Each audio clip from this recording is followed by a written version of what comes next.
Oke, shalom. Kita memulai pagi hari ini. Kita bersyukur, kita berterima kasih kalau kita boleh ada lagi di dalam persekutuan satu bersama kita pagi hari ini. Kita boleh datang dengan segala kerendahan hati kita, dengan rasa perlu akan Tuhan. Seperti Bartimeus yang terus berseru-seru kepada Tuhan, sekalipun orang-orang di sekelilingnya berusaha untuk menghalangi dia bertemu dengan Yesus, tapi karena kerinduan dan rasa perlu yang besar dari Bartimeus, dia terus berseru-seru kepada Tuhan. Saya percaya untuk kita bangun pagi, untuk kita bersekutu, itu bukan perkara yang mudah bagi setiap kita. Ada begitu banyak tantangan dari diri kita sendiri khususnya. Tapi karena kita merasa perlu Tuhan, itu yang membuat kita bangun, kita datang bersekutu bersama-sama mencari wajah Tuhan. Karena memang kita sangat membutuhkan Tuhan dalam hidup ini. Bapa, kami bersyukur, kami berterima kasih kepadamu pagi hari ini. Kalau sepanjang malam Engkau sudah pelihara kami, Engkau lindungi, jagai, dan berkati kami di dalam tidur kami. Sehingga pagi hari ini kami boleh bangun dengan tubuh yang diberkati, dengan kekuatan kesehatan yang baru. Kami datang kepadamu dengan hati yang rindu, dengan hati yang merasa perlu akan Engkau. Karena kami menyadari betapa kami butuh Engkau dalam hidup kami.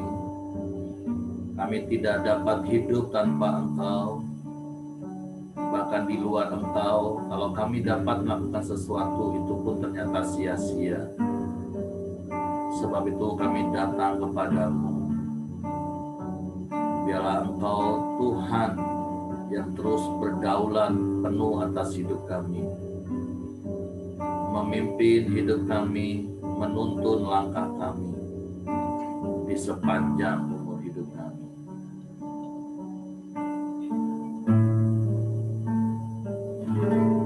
Ya Tuhan, tiap jam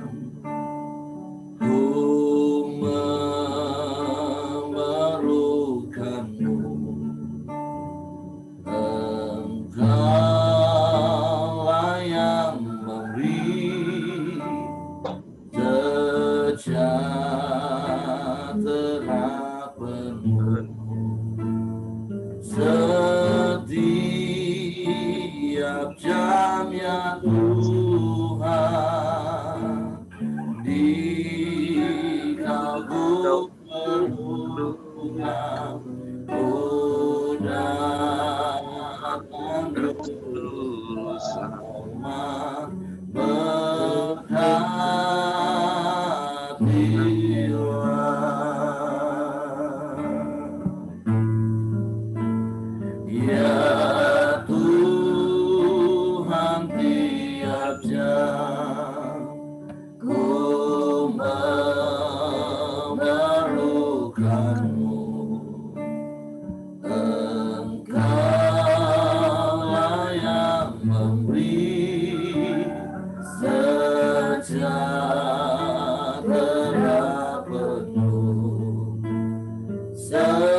setiap jam ya Tuhan, di Kau ku perlukan, ku datang juru selamat, berkatilah.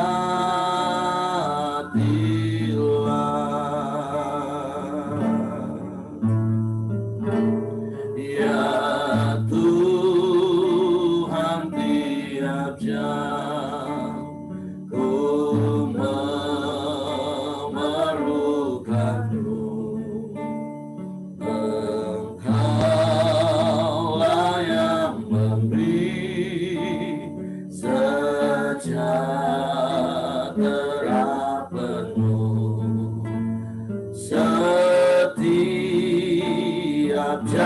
ya Tuhan,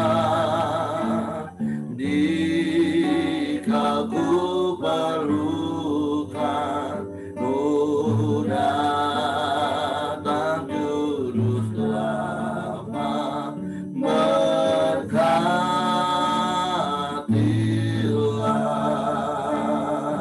ya Tuhan, setiap jam kami perlukan. Ya Tuhan, tiap jam ku memerlukan-Mu. Engkaulah yang memberi sejahtera penuh setiap jam ya Tuhan, Dikau ku perlukan, Ku datang juru selamat, berkatilah.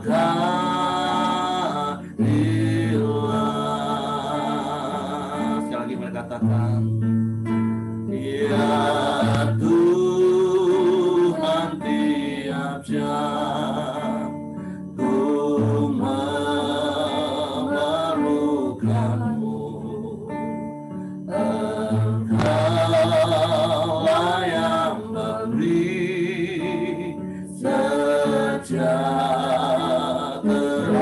penuh setiap jam ya Tuhan, Dikau ku perlukan, Ku datang juru selamat, berkatilah.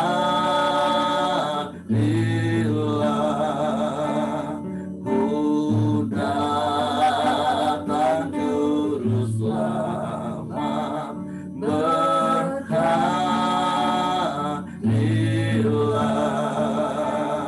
Ku datang juru selamat, berkatilah.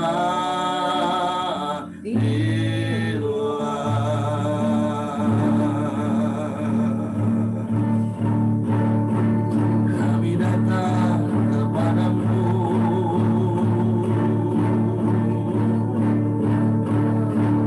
dengan kerendahan hati,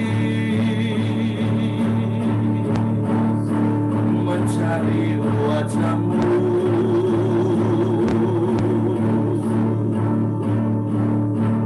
Sebab kami perlu Engkau Tuhan,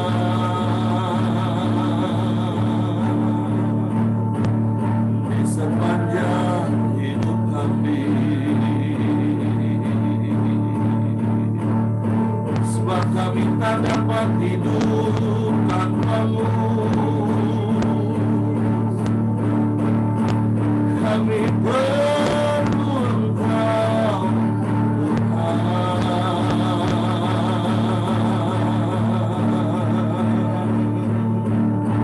setiap waktu dalam hidup kami. Haleluya.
Hanya Engkau yang memuaskan hasrat jiwa kami.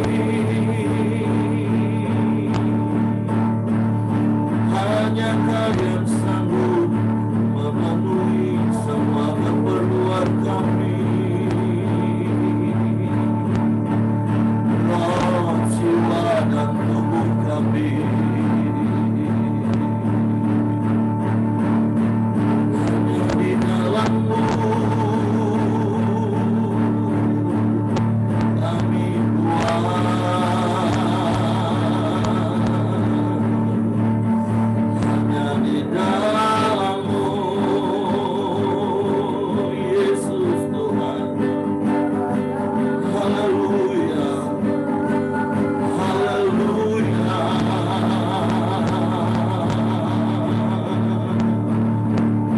Selalu lebih baik satu hari di pelataran-Mu daripada 1000 hari di tempat lain, Tuhan. Bahkan kami bersyukur di dalam Yesus. Kami bukan hanya ada di dalam pelataran Bait-Mu, tapi kami boleh menghampiri ruang Maha Kudus-Mu. Kami boleh menikmati hadirat-Mu. Kami boleh berhadapan muka dengan Engkau. Haleluya, haleluya. Kami bersyukur, kami bersyukur. Haleluya.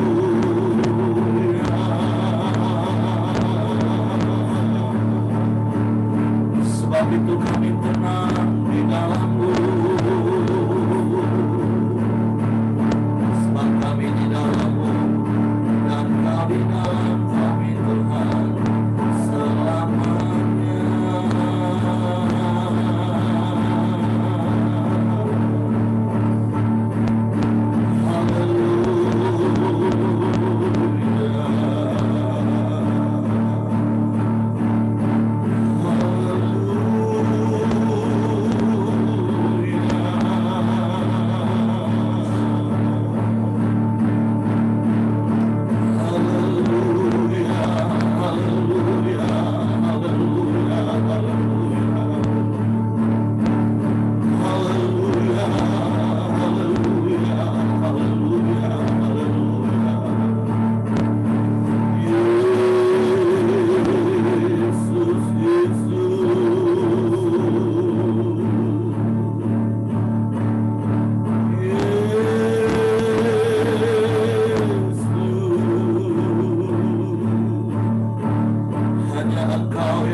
Ini pengakuan kami dari kedalaman hati kami, Tuhan. Betapa kami perlu Engkau. Lebih dari perkara yang lain. Dan kami percaya ketika kami mengalami perjumpaan dengan Engkau. Seperti firman-Mu berkata, carilah dahulu kerajaan Allah dan kebenarannya. Maka semua ditambahkan kepada kami. Tuhan, ingatkan kami untuk kami mengutamakan Engkau. Karena sesungguhnya yang paling utama dalam hidup kami yang kami perlukan adalah Engkau. Tuhan, ampuni kami kalau terkadang kami menomorduakan, bahkan menomorsekiankan Engkau. Kami lebih mencari perkara-perkara duniawi yang kami pikir kami perlu itu. Ya, kami tahu kami perlu uang. Kami butuh relasi. Kami butuh perkara-perkara duniawi. Tapi jangan kami salah jalan, Tuhan. Sehingga kami lebih mengutamakan mencari hal-hal yang kami pikir perlu secara duniawi. Tapi kami mengabaikan Engkau. Karena sesungguhnya ketika kami mengalami perjumpaan dengan Engkau secara pribadi, Engkau pribadi yang dapat memenuhi semua keperluan jasmani kami, bahkan kebutuhan jiwani kami, bahkan kebutuhan roh kami. Sebab itu pagi hari ini melalui pujian yang kami naikkan di hadapan hadirat-Mu, ini menjadi pengakuan kami, Tuhan. Betapa kami perlu Engkau lebih daripada apapun juga. Dan kami mau menjadikan Engkau yang terutama dalam hidup kami. Engkau yang pertama dalam hidup kami. Engkau segala-galanya bagi kami. Dan kami percaya firman-Mu itu ya dan amin.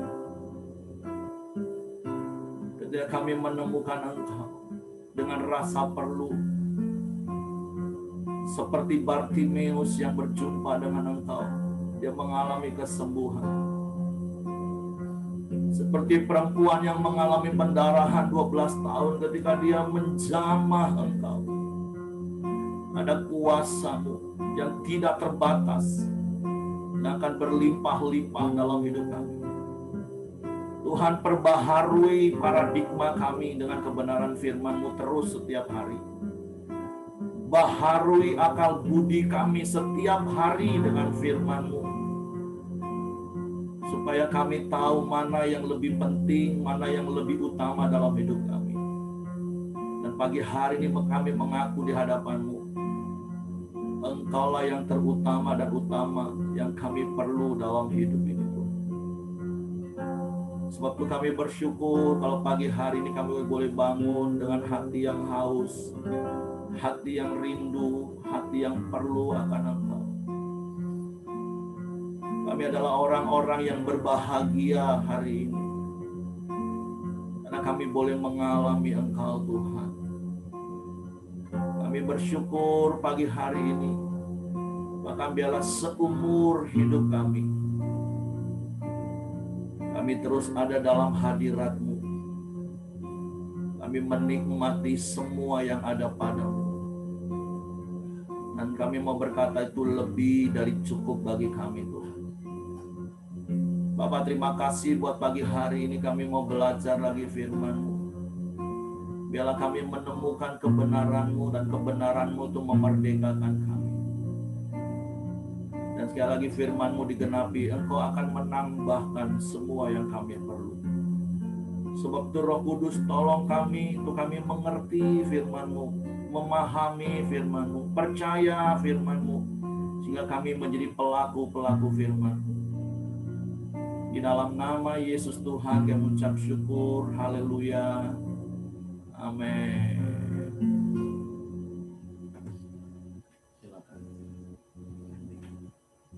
Shalom Bapak Ibu semua. Selamat pagi, suara saya kedengaran ya? Oke, renungan kita pagi ini terdapat di dalam Matius 5 ayat 17 dan Matius 7 ayat 17 sampai 18. Bunyinya demikian. Demikianlah setiap pohon yang baik menghasilkan buah yang baik, sedang pohon yang tidak baik menghasilkan buah yang tidak baik. Tidak mungkin pohon yang baik itu menghasilkan buah yang tidak baik, ataupun pohon yang tidak baik itu menghasilkan buah yang baik. Nah, Bapak Ibu yang kasih Tuhan, yang saya dapatkan dari ayat ini adalah ketika kemarin kita berbicara renungan tentang hal pengajaran sesat, Yesus mengajarkan kepada kita untuk kita waspada dan kita mengenali pengajaran sesat itu melalui buahnya. Ayat 16 katakan, dari buahnya lah kamu akan mengenal mereka. Nah, dari buah di sini, buah berbicara tentang karakter, perbuatan, hasil perbuatan, sikap hidup. Nah, kita masuk ke ayat yang 17 dan 18. Yang saya dapatkan adalah bukan hanya pengajaran-pengajaran sesat yang harus kita kenali, tetapi melalui hidup kita sebagai pengikut Kristus, sebagai anak-anak Allah, kita juga harus dikenali orang melalui buah kita, melalui karakter kita, melalui perbuatan kita, melalui sikap hidup kita. Ujung-ujungnya adalah supaya orang mengenal Kristus melalui hidup kita. Nah, sebelum jadi buah, tentunya harus ada benih yang ditabur. Nah, kita tahu bahwa kita adalah orang-orang yang percaya kepada Tuhan, orang-orang yang sudah punya benih ilahi. Bahkan dari awal penciptaan, Kejadian katakan bahwa kita diciptakan serupa dan segambar dengan Kristus. Itu berarti karakter-karakter Kristus itu sudah ada di dalam hidup kita. Nah, benih itu tidak bisa hanya ditabur begitu saja, tetapi benih itu harus bertumbuh dan berbuah. Nah, bertumbuh itulah baru bisa disebut ada kehidupan. Nah, yang jadi pertanyaan, bagaimana dengan benih ilahi yang ada di dalam hidup kita? Ketika dia harus bertumbuh dan berbuah, benih itu perlu media. Nah, media itu adalah tanah yang subur. Kita tahu sama-sama bahwa tanah yang subur, tanah itu berbicara tentang hati kita. Bagaimana dengan sikap, respon hati kita kepada benih, atau bisa juga firman yang kita baca, yang kita dengar. Nah, terus yang kedua, ketika satu benih itu harus punya media, tanah yang subur. Yang kedua, ketika dia sudah bertumbuh dan ranting-ranting itu tumbuh, baru terus dia bisa berbuah. Ranting itu harus tetap melekat pada pokok. Artinya apa? Ranting tidak dapat hidup di luar pokok. Dan kita tahu bahwa dalam Yohanes 15, Yesus itu adalah pokok kita. Kita tidak dapat hidup di luar Yesus. Nah, jadi hari ini yang saya dapatkan itu, ketika benih ilahi itu sudah ada, karakter-karakter Kristus itu sudah ada, dia harus bertumbuh di tanah hati kita yang subur, supaya kita berbuah, dan buah itu tentunya adalah buah yang manis, buah yang bisa dinikmati orang. Kita juga punya Roh Kudus yang kita mau hidup terus dalam pimpinan Roh Kudus. Kita juga tahu bahwa Roh Kudus itu sudah ada dalam hidup kita, tinggal kita keluarkan, baik itu kasih, kebaikan, sukacita, damai sejahtera, kemurahan, kelemah lembutan, penguasaan diri. Nah, hari ini itu yang saya dapatkan, bahwa selain kita juga harus mengenal pengajar-pengajar sesat, tapi kita juga harus dikenal sebagai pengikut Kristus, supaya ujung-ujungnya nama Tuhan yang dipermuliakan, bahwa kita sebagai anak-anak Tuhan, kita punya Bapa yang baik, kita juga menjadi anak-anak yang baik, sehingga Bapa di surga dipermuliakan. Itu sharing saya pagi ini. Oke, terima kasih. Oke, Bapak Ibu boleh tambahkan sesuatu kalau Bapak Ibu mendapatkan sesuatu. Tapi saya mau menambahkan dari apa yang istri saya sampaikan, khususnya ada satu kata bagian-bagian akhir tadi, dan kata itu ada di dalam ayat yang ke-16, karena kan kita mau sekalian dari ayat 15 renungan kemarin ditambah hari ini, karena itu dua hal yang juga masih berkaitan. Di situ ada kalimat dikatakan, dari buahnya lah kamu akan mengenal mereka. Pertanyaan yang menjadi renungan kita hari ini adalah, seperti apa kita dikenal oleh orang-orang di sekitar kita? Itu yang penting kita renungkan. Pembelajaran pribadi bagi saya sendiri, apalagi kalau dikaitkan dari ayat yang ke-15 berkaitan dengan nabi palsu, itu menjadi sebuah warning, peringatan yang keras bagi saya. Makanya saya bersyukur beberapa tahun terakhir saya memperoleh sebuah prinsip kebenaran firman Tuhan sebagai hamba Tuhan khususnya, yaitu ada prinsip begini, kita ini harus mengkhotbahkan apa yang kita hidupi dan menghidupi apa yang kita khotbahkan. Arti sederhananya gini ternyata dari ayat-ayat yang saya tangkap yang Tuhan ingatkan. Kalau saya cuma bisa ngomong, saya cuma bisa ngajar, saya cuma bisa khotbah, tapi saya nggak praktek apa yang saya khotbah, ternyata saya udah masuk kategori nabi palsu. Omdo, omong doang. Saya ngomong sabar, tapi ternyata saya tukang marah-marah. Saya ngomong mengampuni, tapi saya benci, nggak mau ngampuni ketika ada orang yang menyakiti hati saya. Nah, ternyata itu udah masuk kategori. Ya memang sekali lagi sempurna tidak. Makanya di awal saya katakan itu warning pribadi bagi saya. Kalau saya hanya cuman jadi tukang khotbah, cuman ngomong, ternyata itu jadi kategori nabi palsu. Nah, makanya ya perenungannya itu kalimat yang saya katakan tadi. Nah, bagaimana saya bisa tahu saya dikenal itu sebagai orang seperti apa? Nah, saya butuh Bapak Ibu sekalian mengenal saya seperti apa.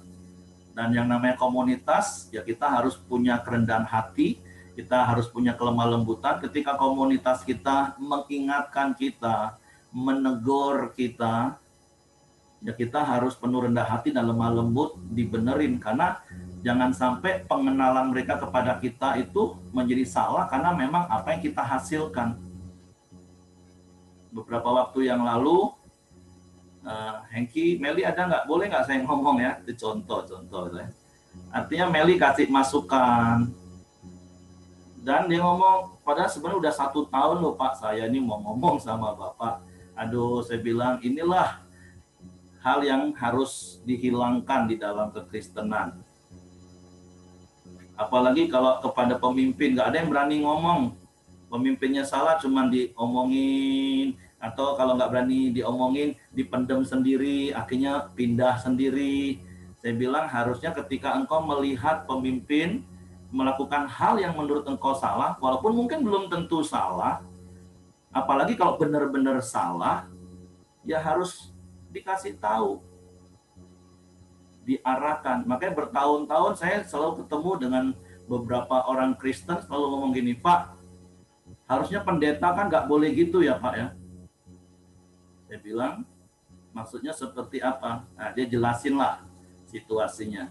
Nah, saya selalu beri ilustrasi seperti ini, karena ada begitu banyak ternyata orang Kristen itu di persimpangan dan mereka bingung harus ke kanan atau ke kiri. Contoh kalau orang yang di Jambi ini tahu gini, Kalau kita dari arah Tembesi, terus Mandi Angin, Pau, kan kita mau ke Bangko. Nah, kalau ketika kita mau ke Bangko, begitu kita ketemu Simpang 3 di kota Sarolangun, kan harusnya kita ke kanan. Karena kalau ke kiri itu kita ke Singkut dan ke Lubuk Linggau. Nah, masalahnya banyak jemaat yang bingung di persimpangan gini. Pak, pendeta itu ngomong kalau ke Bangko itu ke kanan.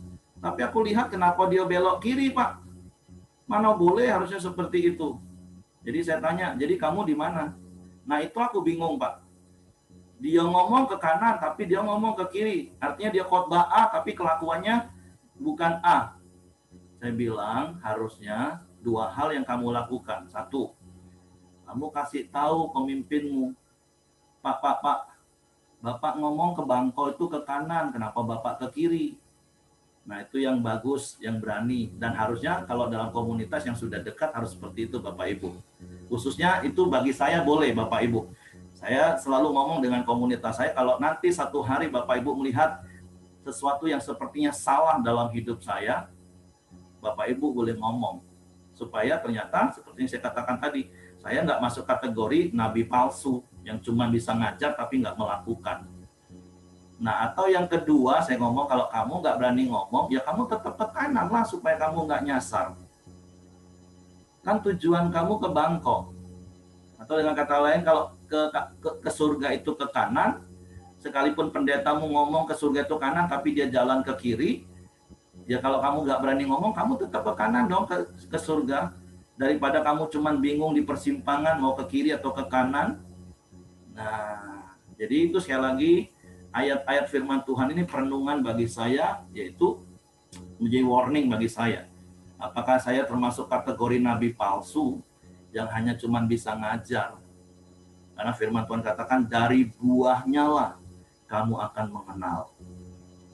Ya tentu saya berusaha menghasilkan buah yang dapat dinikmati semua orang. Walaupun tentu ini bukan prinsip saya harus menyenangkan hati semua orang.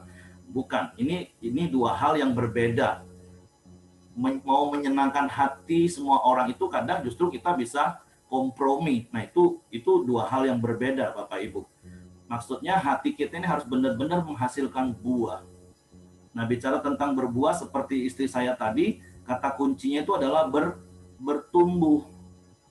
Nah, kata bertumbuh itu sederhana sebenarnya, karena pertumbuhan itu otomatis datangnya dari Tuhan.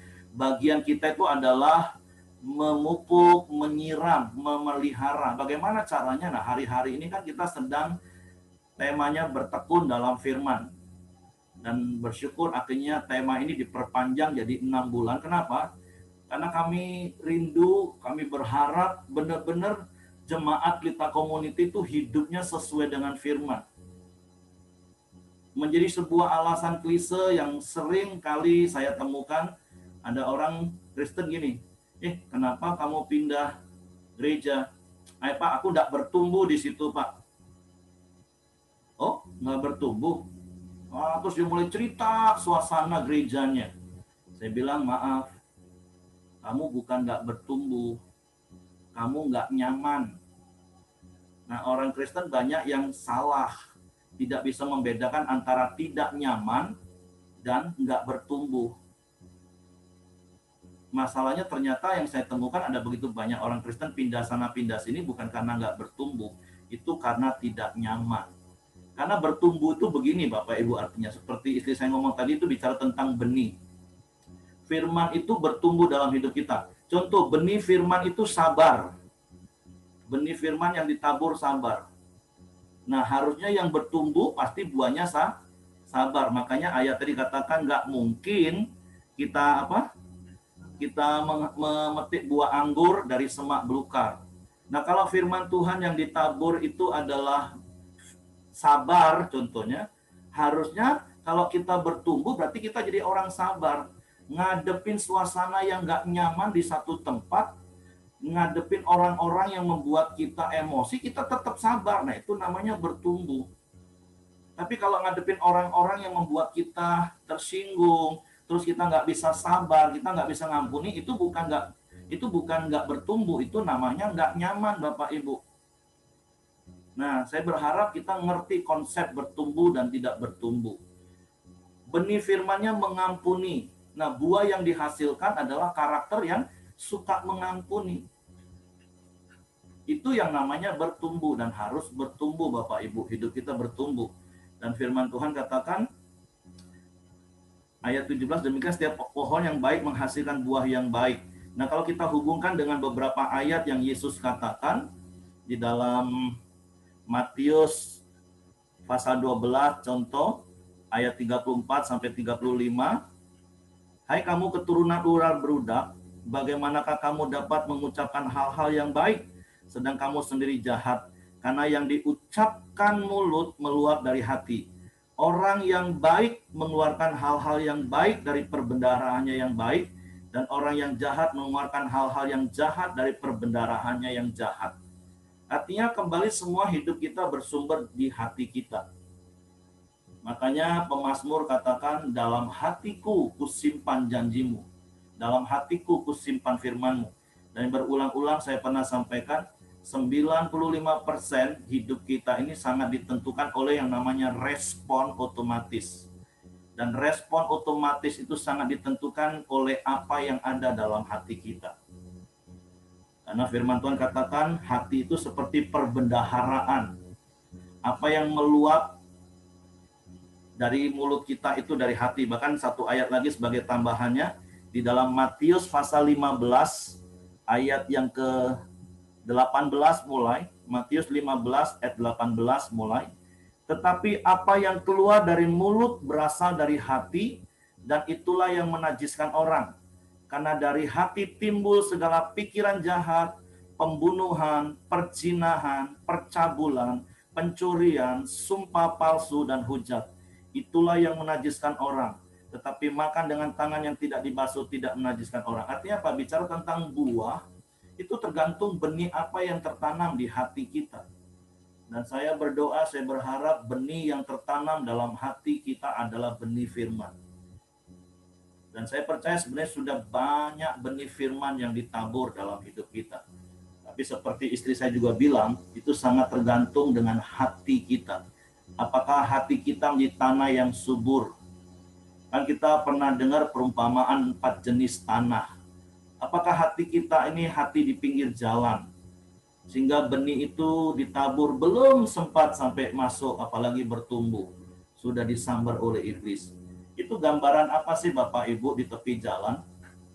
Bapak Ibu tahu kalau pernah ke sawah, atau ya pada umumnya tepi jalan, tanah di tepi jalan itu pasti keras. Apalagi kalau di sawah itu namanya galengan. Kalau di bagian tanah sawahnya itu pasti lembut, tanam benih padi tumbuh. Tapi kalau di galengannya, di pematangnya, itu keras karena apa? Diinjak-injak terus. Nggak bisa tumbuh padi di situ, Bapak Ibu. Benih jatuh di pematang, itu langsung dimakan burung. Nah, itu gambaran hati yang terinjak-injak. Ada begitu banyak orang Kristen nggak bertumbuh bukan karena lingkungan gerejanya, tetapi hatinya sudah keras. Kenapa? Karena hatinya terinjak-injak oleh orang-orang di sekitarnya. Sehingga setiap kali benih firman Tuhan ditabur, dia cuma ngomongin, halah, cuma bisa ngomong aja kau tuh. Nah, itu hati yang keras Bapak Ibu. Jadi mau firman Tuhan ditabur apapun, dia cuma ngomong, alah, cuma bisa ngomongnya kau tuh. Nah, itu hatinya keras. Jangan sampai kita punya hati yang keras Bapak Ibu. Atau yang kedua, tanah hati kita, tanah yang berbatu-batu. Masih ada begitu banyak dosa, ada begitu banyak hal-hal yang kita sembunyikan gak beres. Ketika firman Tuhan ditabur, itu jadi sebuah benturan sendiri di hati kita. Antara mana yang mau kita lakukan. Makanya firman Tuhan katakan itu gambaran orang-orang kalau dengar firman Tuhan, wah euforia. Hanya sebatas euforia, senang. Tapi sudah pulang rumah, dia nggak lakukan firman, masih balik lagi. Atau yang ketiga, hati kita hati yang penuh semak belukar. Semak belukar itu Kak Edilio pernah sampaikan, itu bicara tentang pemahaman paradigma masa lalu kita. Terlalu banyak hal yang kita tahu. Makanya saya selalu ngomong gini, maaf Bapak Ibu ya. Saya itu lebih enak ketemu orang yang benar-benar dari awal nggak kenal Tuhan daripada orang Kristen yang sudah karatan. Udah terlalu banyak tahu firman, tapi dalam pemahaman yang salah. Apalagi kalau punya paradigma, ajaran-ajaran yang lain, yang lama. Wah, itu berat sekali. Makanya firman Tuhan katakan, milikilah hati seperti tanah yang subur. Firman Tuhan ngomong sabar, ya sudah, sabar. Firman Tuhan ngomong ampuni, ya ampuni. Firman Tuhan ngomong jujur, ya jujur. Firman Tuhan ngomong murah hati, ya murah hati. Nah, itulah namanya hidup yang berbuah. Dan itu yang terus saya harus praktekkan. Karena sekali lagi di awal, seperti saya katakan tadi, saya harus jaga hati, jaga hidup, supaya saya nggak masuk kategori nabi palsu. Karena hanya cuma bisa ngajar, tapi nggak bisa mempraktekkan. Itu sih kebenaran firman Tuhan yang mau saya tambahkan. Ya sekali lagi, bukan bicara sudah sempurna, enggak, saya belum sempurna. Saya belajar terus mempraktekkan firman Tuhan supaya orang mengenal saya seperti apa adanya. Karena saya juga diajar hidup ini apa adanya, bukan ada apa-apanya. Hidup nggak boleh pakai topeng. Capek dulu bertahun-tahun saya jadi pendeta itu pakai topeng. Capek Bapak Ibu. Lebih baik saya hidup apa adanya, tapi apa adanya bukan karena suka-suka saya, bukan karena ego maunya saya, bukan. Tapi kan datanglah kerajaanmu, jadilah kehendakmu. Nah, itu yang harus kita praktekkan. Dan itu saya percaya bukan cuma untuk kita, bukan untuk cuma saya, tapi untuk kita semua. Jangan cuma jadi orang Kristen yang cuma omdo. Kemarin saya ke Kirana dan saya ngomong gini, gereja itu bukan showroom. Gereja itu bengkel. Ada begitu banyak orang berpikir gereja itu seperti showroom. Makanya orang kalau di gereja kayaknya mulus semua, bagus semua. Haleluya, lemah lembut. Wah, itu showroom Bapak Ibu. Gereja itu bengkel. Kalau ada yang salah dibenerin. Nggak usah saling menghakimi, kata firman Tuhan. Saling menasehati. Nah, itu saja sih Bapak Ibu. Nanti Bapak Ibu boleh tambahkan. Silakan. Ya, shalom. Ya, seru nih masalah buah nih. Nah, kalau kita bicara tentang buah, saya mendapatkan ada 4 buah di dalam kehidupan kita. Pertama itu buah pertobatan, ya. Kedua buah karakter, buah pelayanan, dan buah jiwa-jiwa. Jadi diukur dari empat hal ini. Nah, buah pertobatan nanti ada penjabaran, buah karakter, dan buah pelayanan. Kalau buah karakter itu 9 buah, 9 buah roh. Nah, buah pelayanan jiwa-jiwa. Nah, kalau menurut saya, ini masih berkaitan dengan doa Bapa kami. Karena semua itu berpusat ke sana. Hubungan kita dengan Tuhan itu baik, ya. Kalau kita bisa memuji, menyembah Tuhan, coram Deo, ada di hadapan Tuhan, baru bisa menghasilkan buah-buah tadi, ya. Ada buah pertobatan, buah karakter, buah pelayanan, buah jiwa-jiwa. Nah, kita harus terus menerus, ya, ada di dalam hadirat Tuhan. Nonsen bisa berubah, nggak bisa berubah. Manusia itu kalau tidak ada Tuhan tidak akan bisa berubah. Ya, apalagi karakter. Tidak segampang itu merubah sebuah karakter kalau bukan karena Tuhan. Konsep yang sederhana, kita mau semua jemaat kalau bisa memang setiap jemaat itu bersekutu dengan Tuhan. Itulah mungkin fokus daripada tahun ini juga. Sekian dari saya. Silakan yang lain, nanti tidak kebagian.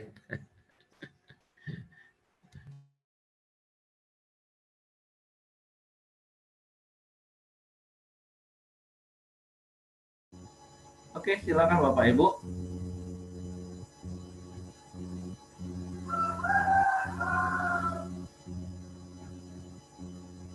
Semua sedang merenung firman Tuhan.